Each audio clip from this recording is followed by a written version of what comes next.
Jail में बंद खूंखार अपराधियों को मानवता के आधार पर अपनी पत्नी से मिलने और बच्चा पैदा करने के लिए भी पैरोल मिलती है। जेल में बंद खूंखार अपराधियों को मानवता के आधार पर बिरयानी खाने की भी छूट मिलती है। जेल में बंद खूंखार आतंकवादियों अपराधियों को मानवता के आधार पर इबादत करने की छूट मिलती है, अपनी पसंद का कपड़ा पहनने की छूट मिलती है, त्योहार मनाने की छूट मिलती है।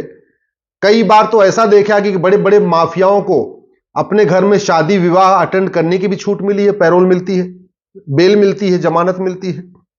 कई बार ऐसा भी देखा गया कि माता पिता से मिलने की छूट मिलती है, और केवल सामान्य अपराधियों को नहीं, बड़े बड़े माफियाओं को, आतंकवादियों को, सफेद पोश अपराधियों को, जिन्होंने करोड़ों का कारोबार हेराफेरी किया है, नशा तस्करों को। लेकिन जेल में बंद आशाराम जी को योग, प्राणायाम, नेचुरोपैथी, आयुर्वेद के जरिए अपना इलाज कराने की छूट नहीं मिल रही है। और कितने आश्चर्य की बात है, उनकी तबीयत खराब हो रही है, वो कह रहे हैं कि हमको योग, प्राणायाम, नेचुरोपैथी, आयुर्वेद के जरिए इलाज कराना है, और जज साहब उनको एम्स में भेज रहे हैं जहां एलोपैथी से इलाज हो रहा है। पता नहीं जजों की यह बात उनके मन में ऐसा क्यों बैठ गई है कि एलोपैथी ही बढ़िया इलाज है। जज साहब ने कभी चरक संहिता पढ़ी नहीं, कभी महर्षि सुश्रुत को तो पढ़ा नहीं, कभी आचार्य भाव प्रकाश को पढ़ा नहीं, महर्षि वाग्भट को पढ़ा नहीं, महर्षि शारंगधर को पढ़ा नहीं, महर्षि माधवकर को पढ़ा नहीं। तो उनको लगता है एम्स में जो एलोपैथी से इलाज होता है वही बढ़िया होता है, योग, प्राणायाम, नेचुरोपैथी तो बेकार है। तो मैं अपना उदाहरण बता देता हूं। मेरे पिताजी का घुटना खराब हो गया था, मैंने दिल्ली के एम्स में दिखाया, उन्होंने बोला कि घुटना ट्रांसप्लांट करना पड़ेगा और इसका कोई इलाज नहीं। मैंने राम मनोहर लोहिया में दिखाया, दिल्ली में बड़ा हॉस्पिटल है, डॉक्टरों ने बोला घुटना ट्रांसप्लांट करना पड़ेगा, इसका कोई इलाज नहीं। दिल्ली के सबसे बड़े प्राइवेट हॉस्पिटल में पिताजी को दिखाया, उन्होंने बोला घुटना ट्रांसप्लांट करना पड़ेगा और इसका कोई इलाज नहीं। मैं अपने पिताजी को पतंजलि ले गया हरिद्वार, मात्र 10 दिन के अंदर उनका घुटना ठीक हो गया। 2 साल बीत चुके हैं, पिताजी आराम से टहल रहे हैं, घूम रहे हैं, अब उनको कोई दिक्कत नहीं। और वहां जब ले गए हम तो उनका घुटना का इलाज तो हुआ, उनके कमर में दर्द था वो भी ठीक हो गया, उनकी रीढ़ की हड्डियों में दर्द था वो भी ठीक हो गया, उनके नीचे जांघों में दर्द बना रहता था वो भी ठीक हो गया। तो कहने के मतलब गए थे एक बीमारी का इलाज कराने, 3 बीमारियां बोनस में ठीक हो गई। यह इफेक्ट होता है योग, प्राणायाम, नेचुरोपैथी का, आहार विहार का, आयुर्वेद का। लेकिन चूंकि जजेस हमारे देश के वो या तो कॉन्वेंट एजुकेटेड है या मैकाले की शिक्षा से उन्होंने पढ़ाई किया है, तो वो जानते भी नहीं है कि योग प्राणायाम कितना चमत्कारिक होता है, आयुर्वेद कितना चमत्कारिक होता है। अब बार बार आशाराम जी कह रहे हैं कि हमको नेचुरोपैथी से इलाज कराने दो, हमको योग प्राणायाम से करने दो, हमको अपनी जो आहार चिकित्सा होती है वो लेने दो, हमको आयुर्वेद के जरिए हमको ठीक होने दो। वो कह रहे नहीं, आप एम्स से जाओ, बस एम्स जाओ और सिंथेटिक दवाई खाओ। और सबसे बड़ी बात यह, आतंकवादियों को भी अपनी पत्नी से मिलने दिया जाता है, लेकिन आशाराम जी को अपनी पत्नी से नहीं मिलने दिया जाता। आतंकवादियों को भी अपने बच्चों से मिलने दिया जाता है, आशाराम जी को अपने बेटे से नहीं मिलने दिया जा रहा है। आतंकवादियों को भी अपनी बेटी से मिलने दिया जाता है, आशाराम जी को अपनी बेटी से नहीं मिलने दिया जाता। यह गुलामी की जो न्यायिक व्यवस्था है ना, यह किसी को जिसको मन चाहे जैसी सजा दे दे, पूरी तरीके से फ्री है। जज की कोई अकाउंटेबिलिटी नहीं है, जज के लिए कोई सेट नॉर्म्स नहीं है।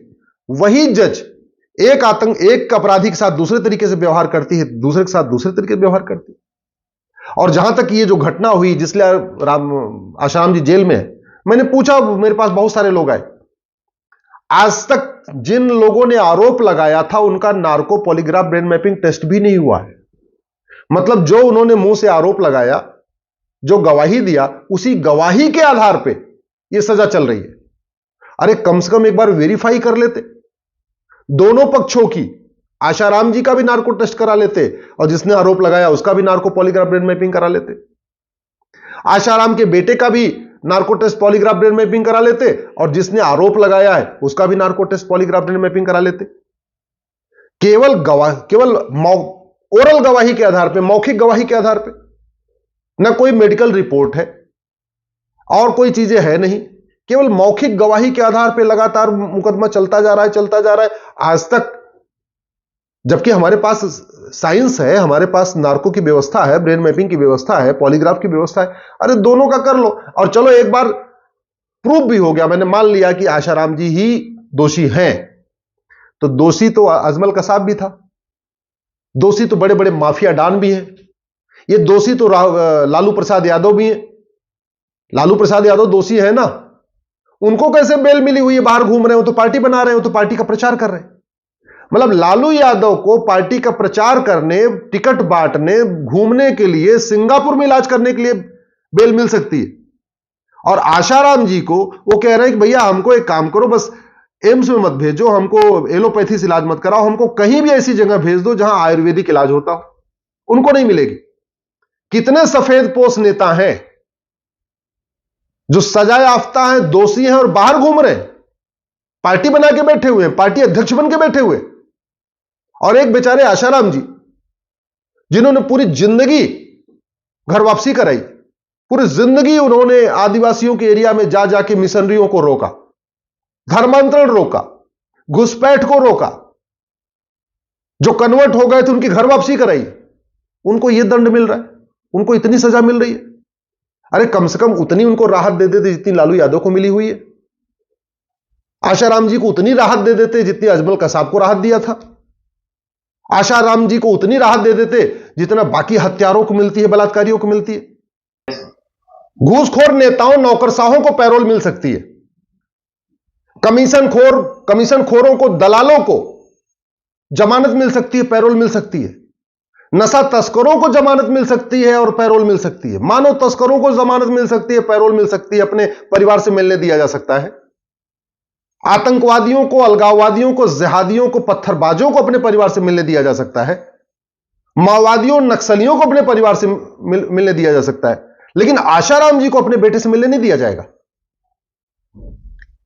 जो भारत में गद्दारी करते हैं, जासूसी करते हैं, देशद्रोह करते हैं, उनको भी अपनी पसंद का भोजन करने, अपने माता पिता से मिलने, अपनी पत्नी से मिलने, त्योहार मनाने, हर चीज के लिए मानवता के नाम पे उनको छूट मिलती है।